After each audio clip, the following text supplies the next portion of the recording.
What is going on, big schlong gamers? It is Benzer, and today we are going to be ranking all of the Cold War zombies wonder weapons. If you haven't already, leave a like, subscribe, all that cool nonsense. Speaking of that, shout out to the big homie Tiny Tim's Productions. He subscribed to me, and if you do, I'll literally shout you out. Plus, I won't come to your house and literally bring a hornet's nest and, you know, make them mad and eat you alive. So on that, gamers, let's get into the ranking. Our last spot is the die shockwave, and this is to no surprise. I think everybody knows in Cold War that this thing is just not the best. I mean, everybody expected this to be something different, but I mean, that doesn't necessarily mean that it's bad, but it is kind of bad. Okay, this thing only has about 4 shots, which is really unfortunate. But one of the great things about this, realistically, it does have infinite ammo, which it's a little hard to get unless you have instant kill or ring of fire, which I'm showing right now. But it's a real pain in the ass just to do this. I mean, I'm not even just playing, but it is really crummy to just always suck up. Okay, you know, the ultra suck doesn't always work, especially on those higher rounds, and it'll be pretty garbage, you know, if you don't have an upgrade for this. And you might be wondering about that too. What about the upgrades? I'm kind of basing this off of non-upgraded versions, but I think we all know that the electric shockwave is the best version of this weapon overall. But as you can see, you know, shock sucks on it really bad. One thing I really did hope for this weapon, I was hoping for it to be sort of like a thunder gun-ish weapon that has a, you know, panic mode where you can just shoot it and clear the zombies out of the way. It's not very good. You have to really have ring of fire in those later rounds just for this to be good. And you actually can run a round 100 with this thing because, you know, the little sucky thing with ring of fire is pretty great. And going back to the elemental upgrades for these weapons overall, they're just not good. There's something about them that is just terrible. Like, I don't know what they did, but usually if you have a base weapon, the upgraded versions are going to be better. 3 out of the 4 are garbage, and I'm not playing around when I say that. They are absolutely god awful. They won't get you past round 35 besides the electro bolt wave and the original shockwave. I mean, for some reason they were just like, hey, let's just make them bad. That just sounds good. You know, why make them good? Why do zombies players need a good weapon? You know, especially a wonder weapon in a PvE mode where there's no actual competitive playing. Like, Treyarch, what were you thinking? That was a garbage idea. The shockwave, it's all right. I would definitely give it like maybe a 6 out of 10. Maybe a 7 if it had ring of fire and insta kill always active. But hey, that's if, you know, that's a big if. Now for our number 3 spot, we have the Ray K84, and this thing is it's definitely interesting. It used to be personally my top #1 weapon in the game when Firebase originally released, but with 4 nerfs in a row, this thing wasn't gonna hold up to its predominantary nerfs. Okay, this thing got a pretty slap in the face, and it hurt quite a bit. I mean, this thing is not as good. I mean, it got buffed a little bit, I think, after its nerf initially, but it's still really garbage. I mean, it's round 18. I have this tier 2 pack-a-punch, and I'm doing 2,800 in a body shot. I mean, I think the Howler or the Gallo or even the M16 do more than that just with a body shot alone. I mean, even just the headshot multiplier on this thing is pretty alright. I mean, you get 15,000, which is a big step up from a base, you know, core shot in the chest, but still, it shouldn't be this bad. It used to be really good. I mean, overall, it's not terrible. You do have a little charge effect, which I'm gonna be honest, I think everybody forgets that it's there. It just feels like an assault rifle that was, you know, ray gun and AK-47 had a baby. That was really it. I mean, this thing didn't really take much genius. I think the shockwave had a little bit more genius behind it, more creativity than this thing. I mean, it is cool overall. If it was just a little bit more powerful, like say the ray gun, it would have been good, at least after, you know, after nerfs, but unfortunately they didn't nerf it. But I will admit, you know, it does have a pretty sweet reload, you know, pretty quick. You don't really have to worry about it too much, and, you know, overall it's pretty all right. I mean, it does have a little bit more range than the ray gun and the shockwave, and, you know, I mean, that's with obvious reasons. It's a rifle, you know. It does get about 50 in the clip, so it beats about every other wonder weapon in the game, which is kind of cool. You know, 50 in the clip, who doesn't enjoy that? But if the damage is low, it doesn't really matter all too much. Let's get into the number 2 weapon.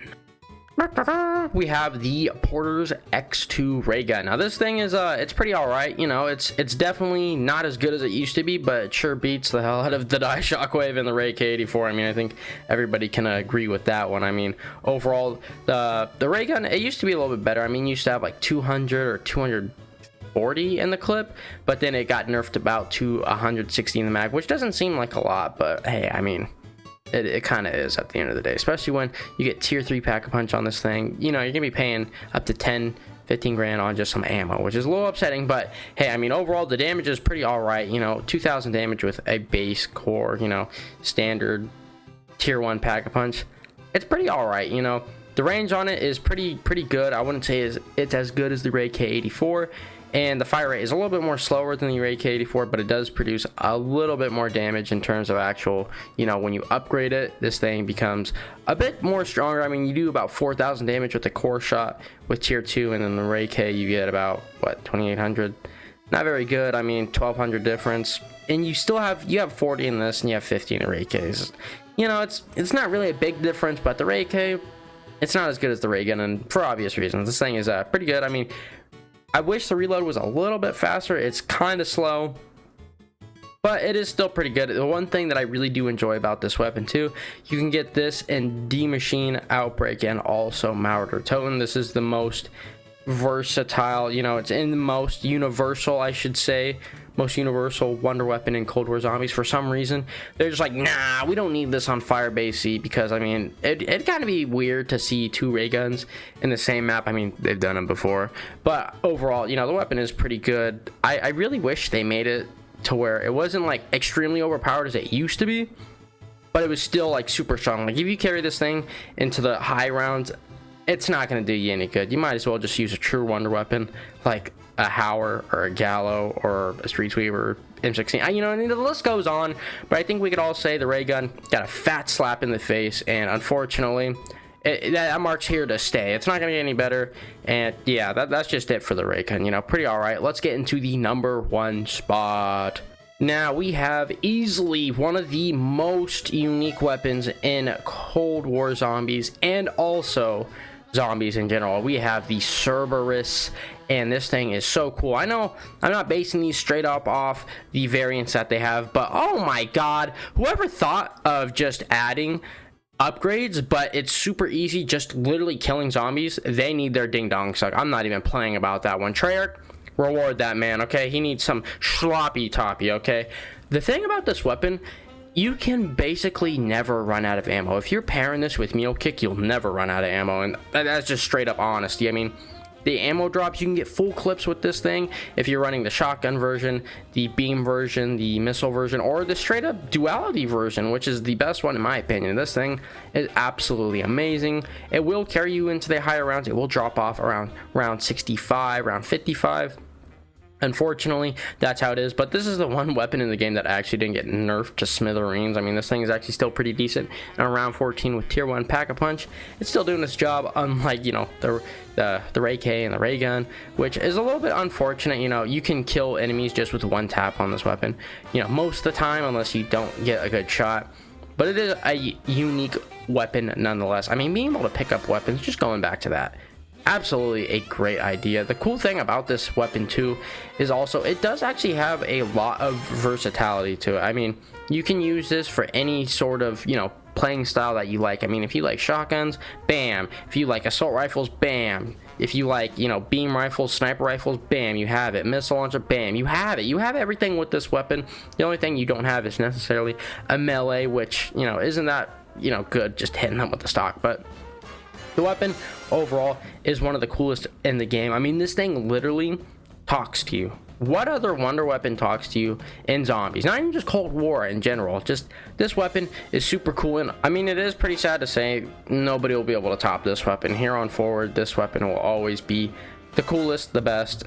I really do enjoy this weapon. And the cool thing about it also, it does actually some pretty good damage to it. I mean, like I said, 65, but when you get this thing pack-a-punching and going on, Ring of Fire with this thing is absolutely amazing. I mean, I know I'm talking about when I say this weapon will carry you to around 55, 65, that's without Ring of Fire, okay? When you slap Ring of Fire on this thing, absolutely amazing. And like I said, you won't run out of ammo. This thing, really cool weapon. I really do enjoy it. It's personally my favorite, and I think a lot of people can agree with me regardless of, you know, your personal opinion. I feel like statistically wise, the Cerberus is one of the coolest weapons, hands down. But hey gamers, if you haven't already, leave a like, subscribe, all that cool nonsense. You know how it goes. Checks out the links in the descriptions, all that cool nonsense. But if you made it this far, you deserve a cookie and I love you. Other than that gamers, see you in the next one. See ya.